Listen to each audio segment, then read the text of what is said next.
तो hello guys, आज का एपिसोड बहुत ही ज़्यादा मज़ेदार और इंटरेस्टिंग होने वाला है क्योंकि आज के पार्ट में होगा रोमांस जो कि बीएल लवर को बहुत ज़्यादा पसंद होता है। तो चलिए ज़्यादा टाइम वेस्ट ना करते हुए वीडियो को स्टार्ट करते हैं। तो लास्ट पार्ट में हमने देखा था कि जिन्यू बोलता है आखिरकार इस पागल खाने में चल क्या रहा है।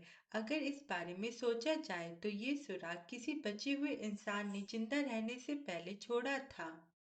तो ये जरूर कई साल पहले का होगा। ये कमरा चाहे कितना भी सुनसान क्यों ना हो, ऐसा हो ही नहीं सकता कि उस शतरंज के बोर्ड को इतने लंबे टाइम से किसी ने ना छुआ हो। क्या ये टाइम रुक सकता है या फिर गड़बड़ा सकता है? यहाँ तो कोई खजाना भी नहीं है। अगर ये उस बुड्ढे और यू लैंड का कोई चाल है तो उनका क्या मकसद है? मैं तो उन दोनों को जानता भी नहीं हूँ। वो मेरे लिए इतनी तकलीफ क्यों उठाएंगे? और वो चीज वो क्या भला है जो मेरा पीछा कर रही है? क्या ये नरक से आई हुई कोई चीज है? इन सब का एक ही कारण है, ये जगह भूतिया है। ये सब सोचकर वो स्टेबल होते हुए उन रेड शाखाओं पर गन तान कर खड़ा हो जाता है। लेकिन तभी वो रेड शाखाएं छोटी हो जाती है। ये देखकर जियान यूं सोचता है, क्या उसने हार मान ली है? वो इतना ही सोचता है कि तभी उसे एक इंसान की आवाज आती है जिसे सुनकर वो काफी ज्यादा डर जाता है। कोई बोलता है, तुम जल्दी ही निकल गए। क्या तुम्हें वो खजाना मिल गया जिसकी तुम्हें तलाश थी? ये सब सुन के और देखकर जिंग यू काफी ज्यादा डर जाता है क्योंकि जिन यू के सामने यू लैन होता है। उसे देखकर जिन यू सोचता है, वो यहाँ कब आया? ये सोचकर वो बोलता है, आखिरकार तुम कौन हो? क्या तुम एक इंसान हो या फिर एक दानव या कोई भूत? ये सुनकर यू लैन बोलता है, इंसान, दानव, भूत। वो इतना ही बोलता है कि तभी जिन यू उस पर गन चला देता है और उसके पास जाकर बोलता है, आपका बहुत खून बह गया है। आखिरकार तुम भी तो हार्ड मास के ही बने हो। अब मुझे बताओ, मुझे यहाँ पर बुलाने के पीछे तुम्हारा क्या मकसद है?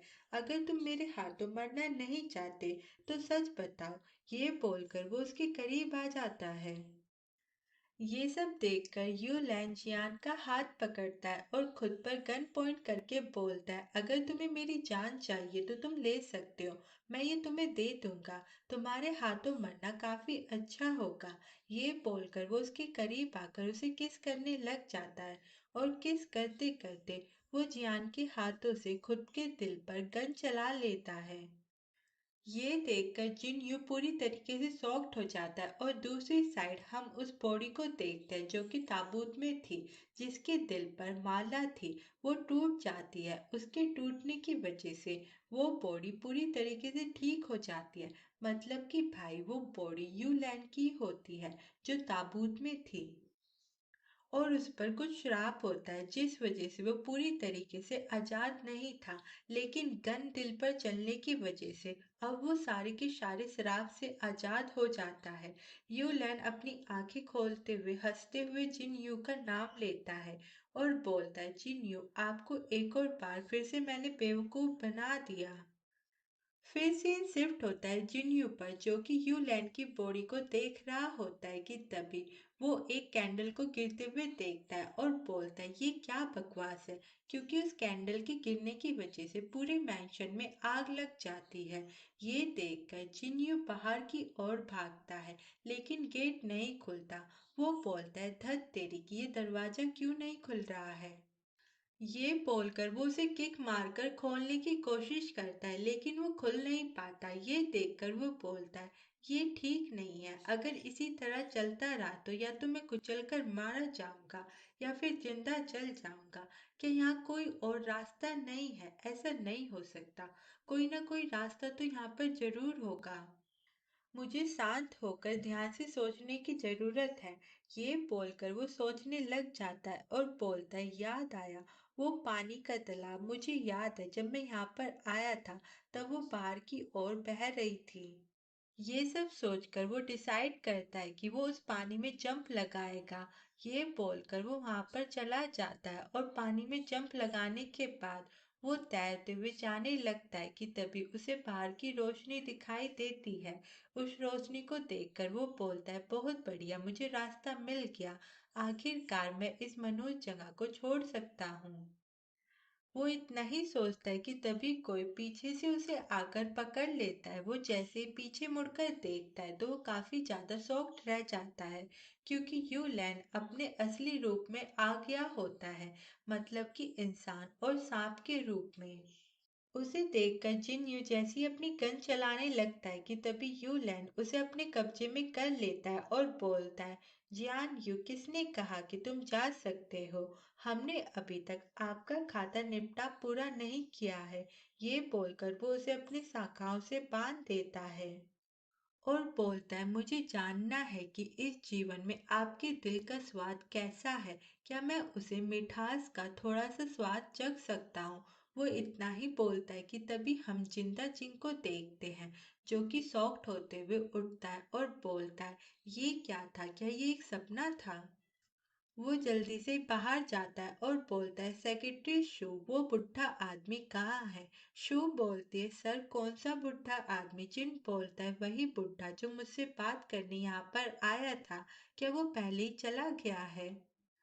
ये सुनकर शू बोलते, प्रेसिडेंट जिन, आज आपसे कोई भी बुढ़ा आदमी नहीं मिलने आया। फिर सीन शिफ्ट होता है जहाँ पर जियान अपने रूम पर होता है और उसे शू का कॉल आता है। वो बोलती है, प्रेसिडेंट जिन, सुरक्षा विभाग से एक खबर आई है। उन्होंने उस टाइम के दौरान सारी वीडियो चेक कर ली है, लेकिन किसी भी वीडियो में कोई ऐसा इंसान नहीं है जो किसी साधु बुढ़े जैसा लगता हो। शायद वो आपका सपना होगा। ये सुनकर जिन बोलता है, मैं समझ गया, मेहनत के लिए धन्यवाद। ये सुनकर शू बोलती है, सर आखिरकार ये मेरा काम है। अगर आपके पास और कोई काम नहीं है तो मैं आपको और परेशान नहीं करूंगी। Good night mister Jinyu. ये बोलकर वो कॉल रख देती है। उसके कॉल रखने के बाद जिन्यू सोचता है, सपना, मुझे लगता है कि ये बेहतर ही होगा कि एक सपना हो। लेकिन कैसा सपना, इतना असली और इतना लंबा, वो अजीब लाल महल और वो यूलैंड, वो तो बहुत ही ज्यादा डरावना था। मैं इसके बारे में जितना भी सोच लूं मुझे ये भ्रम नहीं लगता। मुझे लगता है कि ये रियल में हो रहा है। मुझे लग रहा है कि कुछ तो बुरा होने वाला है। ये सोचकर वो जैसे ही अपना गिलास रखने वाला होता है, वो उसके हाथ से छूटकर नीचे गिर जाता है और उसका छोटा सा टुकड़ा उसके हाथ में लग जाता है, जिस वजह से उसके हाथ में से खून निकलने लग जाता है, जिसमें से एक ड्रॉप खून नीचे गिर जाता है और गिरते ही वो खून बहुत सारा हो जाता है। ये देखकर जियान यू पूरी तरीके से शॉक्ड हो जाता है। सॉरी गाइस, आई नो मैंने स्टार्टिंग में बोला कि आज के पार्ट थोड़ा सा इंटरेस्टिंग होने वाला है क्योंकि रोमांस होगा, बट मुझे माफ़ कर दो यार ऑडियंस, प्लीज़। क्योंकि ना मेरे पास टाइम बहुत कम है और ये वाला पार्ट मेरे को जल्दी से अपलोड करना है ताकि मैं लेट ना हो जाऊँ अपने टाइम के अकॉर्डिंग। सॉरी यार, प्लीज़ माफ़ कर देना। मैं नेक्स्ट पार्ट जल्दी से कवर करने की कोशिश करूँगी। आई होप आपको आज की ये वीडियो पसंद आई होगी। अगर आई है तो प्लीज़ वीडियो को लाइक करना और चैनल को सब्सक्राइब करना और कमेंट करना।